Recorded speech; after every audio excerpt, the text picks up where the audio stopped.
Ok, donc nous voilà sur Blender, donc je vais commencer par supprimer les objets et je vais rajouter un cylindre. Donc là, je vais aller ici dans le petit onglet Add cylindre et je vais mettre 64.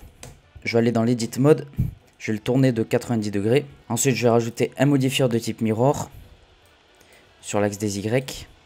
Je vais Clipping. Et ensuite, là, je vais faire un petit peu la forme du pneu comme ça. Les faces qui sont ici et ici, je vais les supprimer pour voir uniquement ça. Je vais prendre ce vertex ici, je vais faire une extrusion.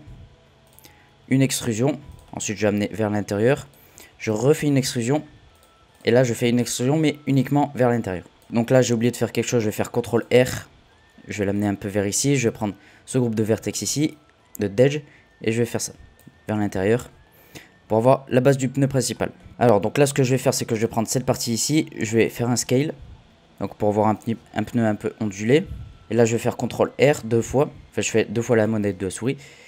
Et ensuite, je vais refaire un scale. Donc pour avoir la forme du pneu un peu ondulée comme ça. Donc là, je vais prendre cet axe et cet axe et je vais faire une rotation. Donc sur l'axe des Y. Voilà, à peu près comme ça. Ensuite, je vais sélectionner ces faces ici. Je vais faire I. Et ensuite, une autre fois I. Donc double I, comme ça. Et ensuite, je fais E et S. Donc là, après, je règle un petit peu. Je vais aller dans Individual Origin pour régler la taille. Ensuite, il nous manque quelque chose. Donc, je vais prendre ces edge ici, celui-là et celui-là. Et je vais faire CTRL B. Je vais faire un bevel dessus. Là, je vais mettre à peu près 4 bevels dessus.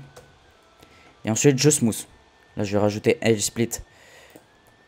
Et ensuite, voilà ce que ça donne. Puis après, au niveau des matériaux, donc ça, c'est pas très compliqué. Je vais aller dans New. Je vais prendre un matériau de type noir. Et ensuite, le roughness, je vais régler un peu. Et donc, voilà comment faire un pneu rapidement sur Blender. Donc voilà, comme j'ai dit, le moyen c'est soit il y a beaucoup de paramètres, soit c'est des paramètres compliqués. Donc là, le principe LED, c'est vraiment un exemple de beaucoup de paramètres.